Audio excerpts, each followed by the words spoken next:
Oke, selamat sore teman-teman semua ya. Hari ini kita lagi live di Telegram Trading Tanpa Baper seperti biasa di hari Minggu tanggal 12 Januari 2025 ya teman-teman ya. Sekarang jam 4:23 sore. So market hari ini Bitcoin ada di 94.100 teman-teman ya. Jadi mungkin untuk kita sedikit reminder aja dulu teman-teman ya bahwa last video live ya teman-teman ya. Last video live daripada Telegram Trading Tanpa Baper gitu ya, Telegram TTB itu kita lagi ngebahas soal fake pump di crypto market gitu ya, fake pump di crypto market plus possible meme season dan juga gold ke all time high teman-teman ya. Nah saat ini yang kalau kita lihat yang udah lumayan relevan atau udah terjadi gitu ya, itu adalah salah satunya adalah fake pump daripada si Bitcoin. Fake pump daripada si Bitcoin. Nah sekarang kalau kita lihat Bitcoin itu dari waktu kita update itu di 98 teman-teman ya, waktu kita update itu di 98. Nah, gue cuman ngomong ada dua possibility. Yang possibility pertama dia naik ke 101 untuk turun ke bawah, atau enggak langsung dari 98 dia turun ke bawah. Ternyata dia naik ke 102, iya 102 something itu, baru dia sekarang turun ke bawah. Jadi fake pumpnya real terjadi, teman-teman ya. Fake pumpnya real terjadi. Dan meme season ternyata tidak terjadi.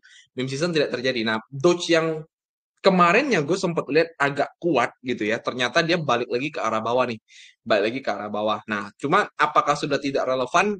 Nah, nanti mungkin gue nanti sekalian lihat teman-teman ya. Gue nanti sekalian lihat.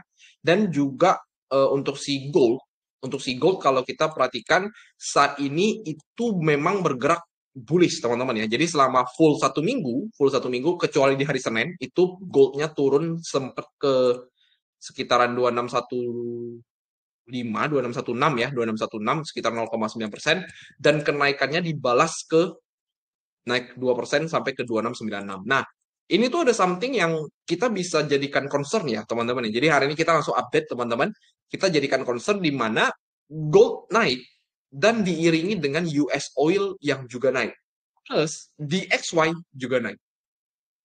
Ya, jadi ada tiga hal yang kita perhatikan bahwa eh, beberapa aset di US itu kecuali saham dan kripto yang high risk itu justru mengalami penurunan lumayan drastis teman-teman ya. Jadi yang naik itu adalah di XY, US Oil dan XAU. Nah, apa yang bisa kita simpulkan sebenarnya dari sini? Nah, gue memang orangnya nggak pinter-pinter banget soal fundamental ya, teman-teman ya. Gue orangnya nggak pinter banget soal fundamental. Tapi kalau teman-teman mau tahu pendapat gue apa soal pergerakan ini, itu ada sesuatu pastinya, teman-teman.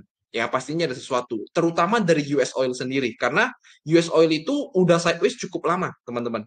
US Oil itu sudah sideways cukup lama, tiba-tiba dia bergerak benar-benar uptrend banget, benar-benar uptrend sampai ke 76 dan ini ada possibility untuk si US oil ini bisa breakout teman-teman. Ya, ada possibility untuk si US oil ini bisa breakout karena trend line yang ada di sini secara technically itu sudah dites sampai kali ke-6 ya. 1 2 3 4 5 dan ini yang ke-6 ya. Nah, maka kalau kita lihat kita bisa antisipasi bahwa US oil ini akan naik. Nah, US oil kalau naik itu cuma ada beberapa hal yang teman-teman bisa ketahui. Yang pertama pastinya akan ada, bukan akan ada ya, tapi tentu ada masalah di perang.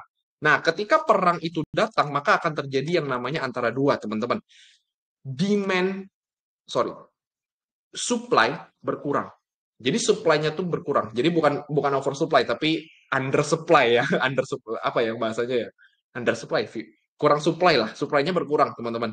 Ya, supply-nya berkurang. Nah, yang ketiga bisa jadi itu terkibatkan oleh inflasi. Nah, kalau kita ngomongin yang nomor tiga, artinya kalau ngomongin inflasi, artinya ada demand yang bertambah.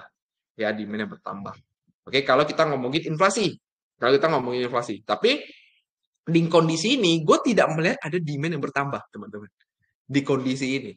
Teman-teman boleh coba cek lah, boleh cek masing-masing gitu ya. Saat ini itu gue melihat tidak ada demand yang bertambah. Kecuali mungkin dari beberapa kasus-kasus yang ada dari di LA ya, teman-teman ya. Di LA yang Los Angeles, California sama... sorry, Los Angeles, California kan sama. Apa, di Amerika sana tuh kan ada kebakaran yang cukup besar ya teman-teman ya. Nah mungkin itu demand-nya tuh mungkin datang dari sana ya. Demand-nya mungkin datang dari sana. Tapi whatever is that teman-teman. Whatever is that. Kenaikan US oil itu bukan sesuatu hal yang cukup bagus teman-teman. Karena korelasi antara US oil dengan kripto itu berbanding terbalik, teman-teman. Ya, berbanding terbalik. Jadi kalau US oil lagi mengalami kenaikan, biasanya cryptocurrency itu mengalami penurunan. Dan saat ini kalau kita lihat pergerakannya lumayan uptrend gitu ya, pergerakannya lumayan ada buying power. Nah, kita bisa antisipasi bahwa mungkin ini masih bisa berlanjut, teman-teman. Ya, bahwa ini bisa berlanjut. Dan apalagi kalau kita lihat XAU juga bergerak lumayan bullish, jangan-jangan gitu ya, bahwa ada yang namanya perlambatan ekonomi. Itu yang gue takutkan, teman-teman. Ya, perlambatan ekonomi. Jadi kalau kita ngomongin perlambatan ekonomi, otomatis dampak paling pertama yang akan dibuang oleh market itu adalah dua hal.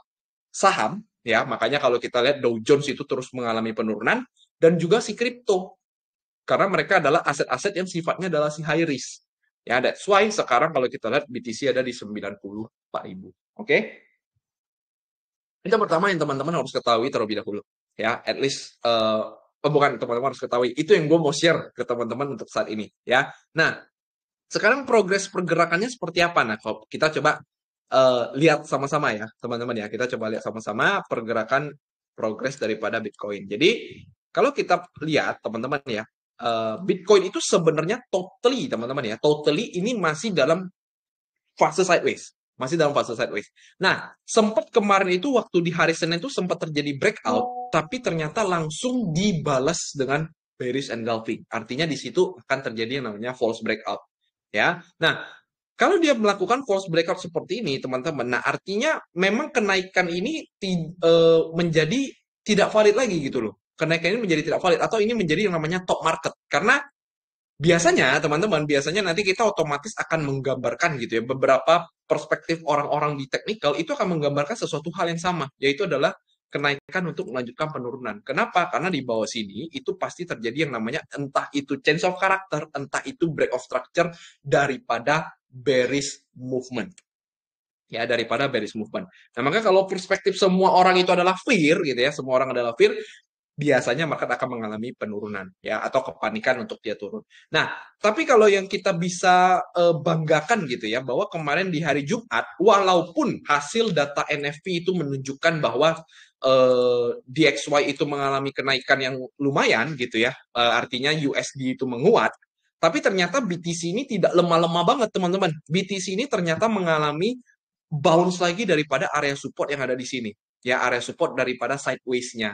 Nah, maka kalau kita lihat mungkin penurunan, bukan kita lihat ya, kita ekspektasikan, maka mungkin penurunan ini tidak akan langsung serta-merta langsung turun ke bawah gitu loh. Langsung serta-merta turun ke bawah. Tapi at any time ya teman-teman bisa antisipasi ya, antisipasi bahwa tetap kalau kita lihat secara higher time frame, kita berada dalam fase bearish lagi gitu ya. Dan fase bearish ini itu diikuti dengan volume yang meningkat, teman-teman. Karena kemarin kalau kita lihat ketika dia naik itu volumenya kecil banget, ya makanya kenapa kita kemarin sebut sebagai fake pump. Dan sekarang ketika dia turun malah volumenya meningkat. Nah, jadi kalau kita bisa lihat seperti ini, teman-teman bisa hati-hati ya bahwa penjualan yang terjadi ini bukan penjualan yang sembarangan, teman-teman. Bukan penjualan yang sembarangan. Ini the real movement daripada si market. Ya, ini real movement-nya nih. Jadi benar-benar dikasih merah semua.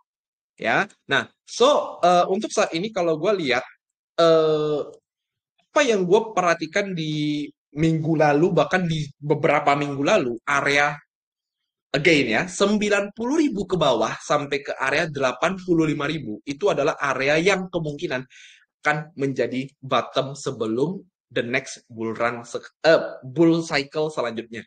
Bull run selanjutnya ya, bull run selanjutnya. Jadi kalau kita lihat kan bull run-nya itu sudah terjadi di sini, sekarang konsolidasi. Nah, kemungkinan the next bottom itu adalah tetap di 90 sampai 85 baru dia the next bull run-nya. Ya, itu yang gue mau sampaikan dulu at least ke teman-teman untuk progres pergerakan daripada Bitcoin, teman-teman. Ya, nah sekarang apa yang teman-teman harus perhatikan adalah even kalau nanti pun BTC masih mengalami kenaikan, nah teman-teman bisa antisipasi bahwa area atas ini itu akan menjadi area order block yang sangat kuat, ya. Jadi di sekitar area 98, nah ini masih menjadi area order block yang sangat kuat, bahkan sampai ke 102.000. Ya, bahkan sampai ke 102.000. Ya, atau kalau kita lihat berdasarkan pergerakan 4 hour-nya gitu ya. Nah, ini adalah satu wave pergerakan ke bawah, teman-teman. satu wave pergerakan ke bawah ya. Nah, sekarang kalau kita lihat ini kita lagi berada dalam secondary reaction ya. Secondary reaction. Jadi ada pergerakan bullish tapi bullishnya tuh lemah banget gitu ya, bullishnya lemah banget. Nah, biasanya kalau gerakan seperti ini itu most likely market itu sebenarnya lagi membentuk yang namanya A, B to C correction. Ya, nasinya itu sampai mana? Nasinya itu bisa suka-suka dia sebenarnya teman-teman ya, suka-suka dia karena namanya secondary reaction, tetap ujung-ujungnya market itu akan turun. Cuman kenaikannya sampai mana? Nah, kita cuma bisa antisipasi beberapa hal. Yang pertama tentu adalah pertengahan harga. Pertengahan harganya ada di sekitar 96 sampai 97. That's why kenapa di Telegram gua antisipasi ke teman-teman bahwa gue believe market tidak akan turun lanjut gitu ya, turun lanjut dan pasti 96K itu akan ada resisten penting dan secara narasi kita OTW ke under 90K. Nah, 96 itu adalah area pertengahan. Sedangkan 98 itu adalah area yang lebih tinggi lagi. Nah, nanti kita tinggal lihat progres pergerakannya seperti apa yang nanti kita update hariannya itu di Telegram ya, di TTB sini ya. Oke, so itu dulu teman-teman yang gue bisa lihat daripada si Bitcoin ya. Jadi antisipasi dua area ini, tapi ya teman-teman ya ingat, tapi bukan berarti gue ngomong bahwa market tuh akan rebound dulu ke sini gitu loh. Bukan berarti gue ngomong pasti dia akan rebound dulu ke sini. Secara narasi gue believe atau gue percayanya adalah kita akan segera menemui di bawah 90.000. So at any time teman-teman harus hati-hati, harus siap-siap aja kalau market melanjutkan kepanikannya lagi gitu. Ya apalagi kalau misalnya tiba-tiba Senin itu kita muncul satu video dan satu berita yang mengejutkan gitu loh, satu berita yang mengejutkan, entah itu misalnya datang dari perang, entah itu datang dari ekonomi yang melambat ataupun hal-hal lain yang buruk ya. Nah, kita juga kemarin lagi ada bencana ya teman-teman ya di Amerika sana, terutama di Los Angeles gitu ya. Ada kebakaran yang sangat hebat teman-teman ya, kebakaran yang sangat hebat ya, teman-teman harusnya udah tahu lah ya. Dan ya itu mungkin sangat-sangat berdampak untuk orang-orang yang ada di sana teman-teman ya.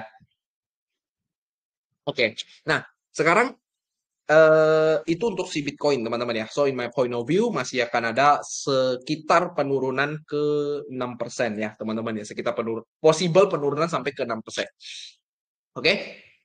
Nah, dan kalau ditanya teman-teman, kok ada nggak angka tepatnya nih? Kira-kira nanti Bitcoin tuh bisa bounce sampai kemana? Jadi kalau gua itu sederhananya ya gua akan ngitung secara wave dulu gitu. Gua akan ngitung secara wave. Jadi kepercayaan gua sebenarnya Bitcoin itu lagi membuat yang namanya wave 4 kalau teman-teman masih ingat. Jadi gue percayanya adalah wave pertama Bitcoin itu terjadi dari waktu dia di 54.000 sampai dia pumping ke 66.000. 66.000 turun ke 59 lalu naik sampai ke 108 ya, 108. Nah sekarang ini kita tuh lagi membentuk wave 4 teman-teman sebenarnya ya. Jadi satu wave, dua wave, tiga wave, empat wave sebelum dia kelima. Nah maka kalau kayak gini gue akan melihat Fibonacci yang akan gue tarik itu adalah Fibonacci yang gue akan menarikkan Fibonacci yang gue tarik dari sekitar 59 sampai ke 108 dan gue akan mengambil angka 0,382 serta 0,5. Kenapa di sana? Kenapa di sana? Nah, teman-teman silakan cari sendiri di Google ya. Di Google banyak teman-teman teori tentang Elliott Wave ya, teori tentang Elliott Wave. Nah, jadi kalau kita lihat di sini angka 0,382 itu berada di sekitar 85.800. Nah, teman-teman jangan lupa, kata CZ apa, teman-teman? Kata CZ kemarin, dia nge-tweet 85. Ya, dia nge-tweet 85. Nah, ini ternyata pinter-pinter juga lah, teman-teman ya.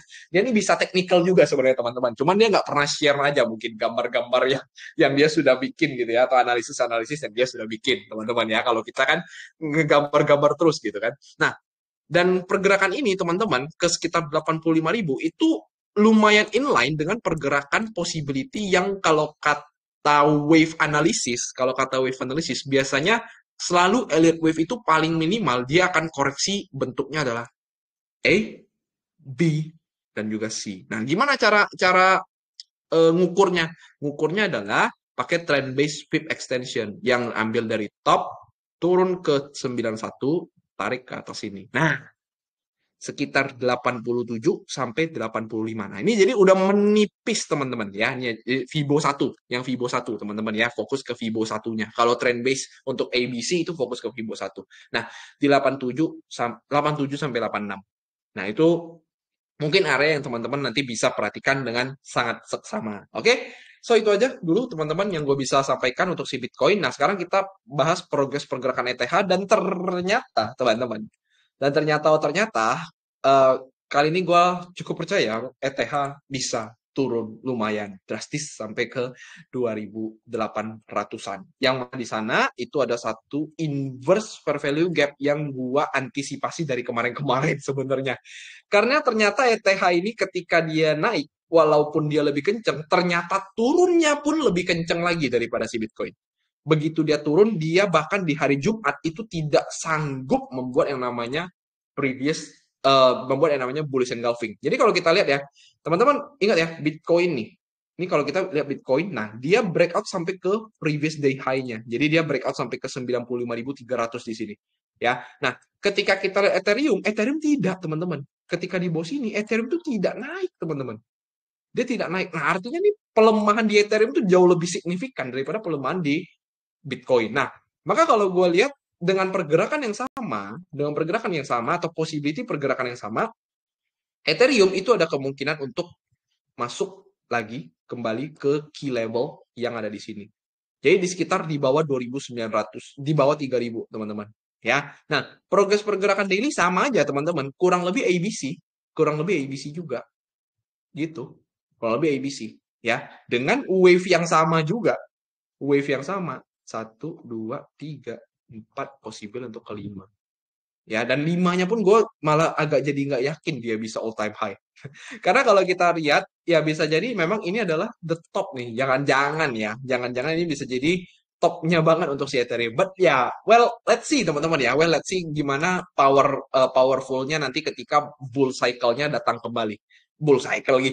Bull run-nya datang kembali. Ketika bull run-nya datang kembali, apakah si Ethereum bisa break area atas sana atau tidak. So, hati-hati aja teman-teman ya. Yang pasti area sini itu banyak sekali liquidity yang lagi dipersiapkan oleh market. Oke? Lagi dipersiapkan oleh market. Nah, mungkin ya bisa jadi dia breakout dulu gitu ya. Bisa jadi dia breakout dulu entah itu ke 3.300 atau sampai ke 3.400 ya. Itu area yang area yang teman-teman bisa pantau ya. Yang pertama itu adalah sekitar 3.370. Ya, nah, di sini itu ada satu area yang gue tidak bisa jelaskan kenapa, tapi kalau teman-teman lihat di satu hour, intinya itu ada supply. Ada supply yang cukup kuat di area sini. Oke, nah, supply 3.370. Ya, yang kedua adalah di atas 3.400. Nah, di atas 3.400 itu ada satu liquidity juga. Ini kalau nggak salah liquidity yang terbentuk di setengah candle weekly kayaknya. Ya, setengah candle weekly. Nah, biasanya tuh gini, teman-teman kadang-kadang tuh ada satu perspektif ya. Satu perspektif di mana ada beberapa orang tuh menggambarkan kalau ada bearish engulfing sebesar ini, mereka akan menghitung kalau dia breakout di atas 0,5 atau di atas 0,618. Nah, jadi mereka tuh akan gambar di atas 3.400 ini adalah area paling menarik untuk mereka sell. Nah, tapi kalau sampai dia lebih dari 3.500, biasanya itu otomatis jadi bullish ya. Jadi pada dasarnya kalau gua pribadi mungkin area yang paling bisa kita antisipasi yang paling jauh itu di sekitar 3.500-an ya. 3.500-an, tapi ekspektasi yang paling dekat itu adalah either 3.370 untuk dia mengalami penurunan atau 3.415 untuk dia mengalami penurunan. Nah, kembali lagi ketika nanti teman-teman mau lihat dia berhenti sampai mana, teman-teman tinggal tunggu satu hal, yaitu adalah konfirmasi. Ya, jadi kalau kita dalam trading, percuma teman-teman mau gambar area ini, mau gambar area itu, percuma teman-teman mau gambar panahnya ke arah mana, kembali lagi, market tuh ya yang menentukan adalah konfirmasinya. Kalau market mau turun dari sekarang langsung turun aja boleh gitu loh. Ya, mau langsung turun aja boleh gitu. Apalagi kita yang nebak-nebak doang, cuman ngarang-ngarahin doang gitu ya. Makanya kita harus tunggu yang namanya konfirmasi, teman-teman. Oke? So itu untuk si Ethereum, teman-teman. Nah, berkaitan dengan minggu depan, teman-teman, kalau misalnya si Bitcoin ataupun si Ethereum itu sampai turun sesuai dengan area yang kita antisipasi gitu ya, yang kita antisipasi. yang masih lumayan jauh gitu ya, yang masih lumayan jauh. Nah, teman-teman ada satu hal yang teman-teman bisa pantau gitu ya, bukan bukan bukan satu hal, satu tanggal yang teman-teman bisa pantau, yaitu adalah gue lupa lagi namanya apa, full moon teman-teman, full moon cycle di Januari 2025 ya. Nah, full moon cycle di Januari 2025 kalau teman-teman buka itu dia akan bertepatan tepat di besok ya, tepat di besok di sini ya, full moon Januari 13. Nah, yang gua takutkan ya, teman-teman ya, yang gua malah takutkan tuh adalah sebenarnya yang gua takutkan adalah jangan-jangan kita tuh sebenarnya mau langsung open gap down. Jadi kita nggak pakai retest nih. Jadi kita nggak pakai retest lagi. Jadi jangan-jangan retestnya tuh udah selesai. Nah, yang gue takutkan kalau sampai Senin ini ternyata dibuka gap down. Nah, itulah possible untuk dia reversal, teman-teman. Possible reversalnya adalah bukan besoknya, teman-teman. Jadi kalau kita nanti kita perhatikan, ada kemungkinan dia tuh melakukan yang namanya H+1. H+1. Jadi ini gue udah pernah jelasin ke teman-teman ya, bahwa kalau yang namanya time reversal itu berlaku H+1 sampai H-1. Itu sama seperti support. Kalau teman-teman ngomong supportnya ada di 90.000, kadang-kadang kan dia bisa nge-weak sampai ke 88, sampai ke 87, gitu ya. Ataupun kalau resistennya di 90, bisa jadi sampai ke 91, sampai ke 92, ya kan. Nah, kalau di time reversal, itu juga bisa berlaku hal yang sama. H+1, H-1. Jadi, kalau kita lihatnya seperti ini, bisa jadi full moon ini, jadi besok di tanggal Januari 2013, Januari tanggal 13 ya, tepat di pagi-pagi, itu bisa jadi banget kita tuh udah langsung gap down, teman-teman. Bergeraknya di hari Senin itu langsung turun. Ya, nah, reversalnya itu mungkin akan terjadi di hari Selasa. Kalau hal itu tercapai. Ya, jadi dengan catatan full moon-nya itu tepat di area 88.000 sekian, ya, sampai hari Selasa. Nah, kemungkinan besar hari Selasa itu akan menjadi bottom-nya. Hari Selasanya jadi bottom ya, teman-teman ya. Hari Selasa jadi bottom. Jadi bukan hari Senin bottom.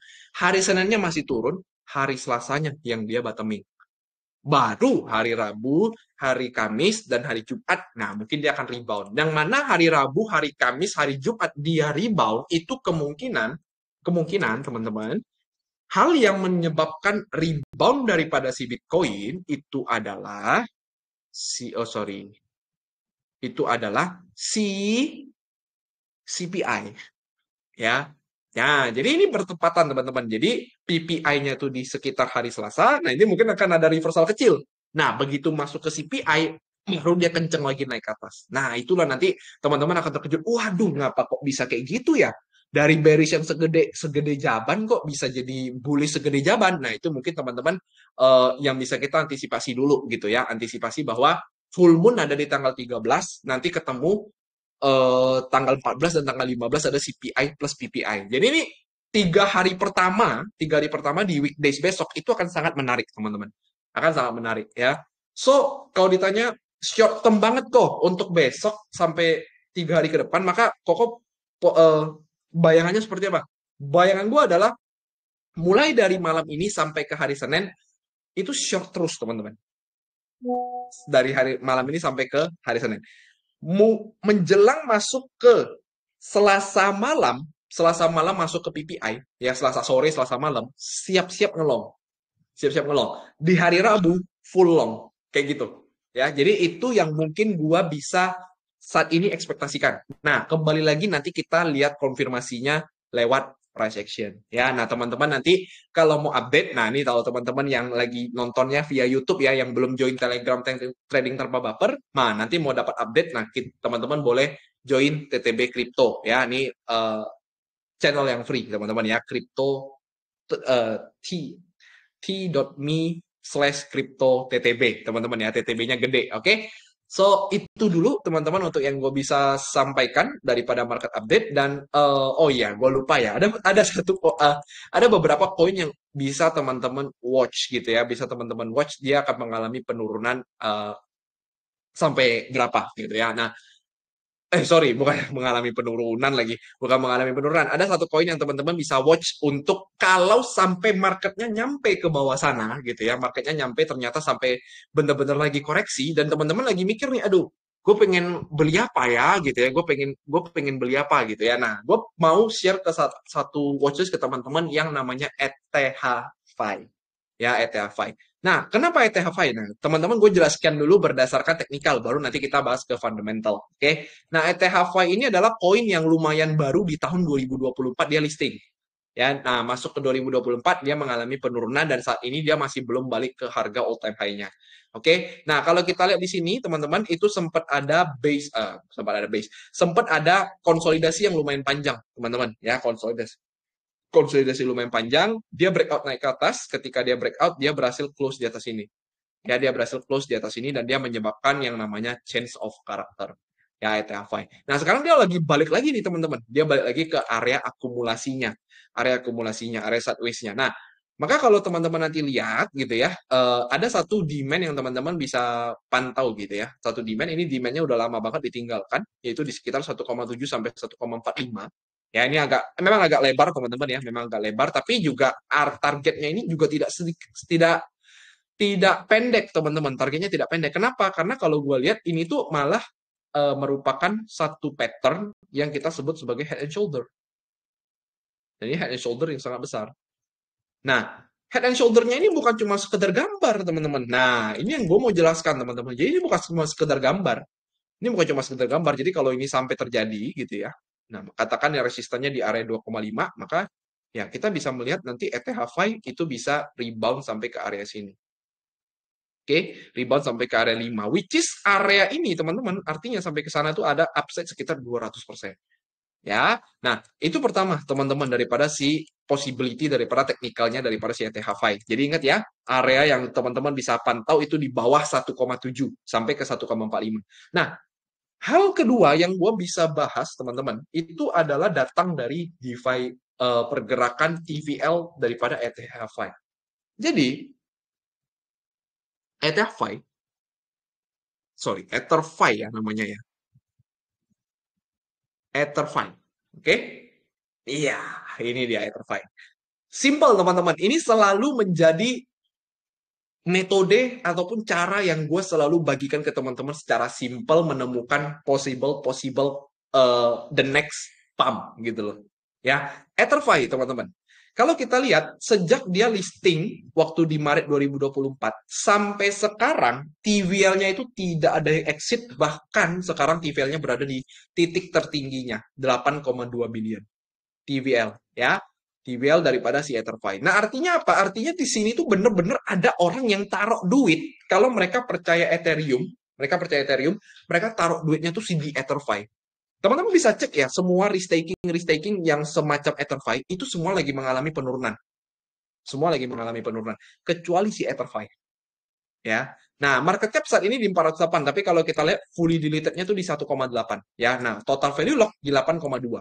Which is ini quite big ya, teman-teman ya. Ini quite big, teman-teman. Bahkan kalau kita lihat ya revenue-nya juga pasti akan meningkat. Nih ya, revenue-nya meningkat banget, teman-teman. Cuma kalau kita lihat tadi di price gitu ya, secara price, anjir, ini ngapain harganya turun doang nih? Ngapain harganya turun doang nih? Kalau memang benar-benar fundamental, bukan. Kalau memang benar-benar ada use case yang kepakai, revenue juga ikutan naik, teman-teman. Ya, revenue-nya juga ikutan naik. Ya, artinya di sini harusnya sih logika sederhana gua harusnya dia akan naik gitu loh. Harusnya dia akan naik gitu. Paling minimal untuk di sini. Bisa jadi bahkan sampai ke all time high. Gitu, teman-teman. Ya.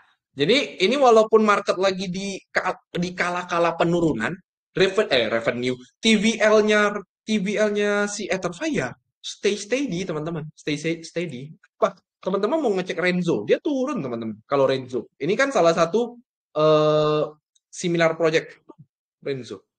Eigen, coba kita cek Eigen ya. Nah, ini dia tidak all time high kalau agent. Dia memang tidak dibuang, tapi dia tidak all time high, teman-teman. Ya, apalagi nih selain agent, gua nggak tahu ya nama-nama Ethereum punya staking. Ya, nah jangan lupa teman-teman, ada satu hal yang gue juga cukup suka, teman-teman ya, yang gue cukup suka. Jadi kalau teman-teman pergi ke X gitu ya, teman-teman pergi ke X, ada nggak ya di sini ya? Salah nggak ya? Kayaknya sih salah sih. Harusnya bukan namanya bukan kayak gini. Nanti kita buka dulu X biasa dulu ya. Udahlah, gua kasih tahu teman-teman aja. Intinya teman-teman, si Etherfi itu adalah salah satu investor yang lumayan gede. Itu adalah Arthur Hayes. Nah, Arthur Hayes itu sudah berhasil di Ethena, teman-teman. Arthur Hayes itu sudah berhasil banget di Ethena. Itu salah satu koin yang lagi pumping paling tinggi. Dan bahkan ketika market lagi penurunan pun si Ethena ini tidak turun. Ya. Nah, si Etherfi ini salah satu portofolionya dia juga, teman-teman. Nah, itu salah satu yang gue mungkin bisa informasikan ke teman-teman. Nah, itu coin to watch ketika kalau nantinya market mengalami penurunan. Ya. Nah, ini related news asset move. Oh, tadi udah dibahas ya. Ini soal kita ngomongin US oil, teman-teman ya. Kita tadi ngomongin US oil plus kita ngomongin gold. Nah, jadi mungkin sampai di sini dulu, teman-teman, untuk view yang gue bisa bagikan ke teman-teman market update untuk hari ini. So, semoga cukup bermanfaat dan again jangan lupa teman-teman semua analisa gue bersifat disclaimer on ya. Analisa gue bersifat disclaimer on, bukan sebuah kepastian teman-teman ya, bukan sebuah kepastian. Gue juga tidak ngajak kalian ngapa-ngapain gitu ya. Nah, jadi ya teman-teman pakai aja sendiri informasinya, itu untuk keputusan teman-teman masing-masing. Untung atau ruginya itu tergantung eksekusinya teman-teman. Oke. Nah, jangan lupa juga teman-teman yang belum subscribe YouTube daripada trading tanpa baper, teman-teman juga bisa subscribe dulu ya, dibantu-bantu gitu ya teman-teman ya, juga di-share ke teman-teman yang berkecimpung di market crypto. Semoga cukup bermanfaat teman-teman. See you on next live dan good luck for the next for for your trading lah teman-teman ya. Good luck for your trading and for your investing teman-teman. Thank you. Bye bye.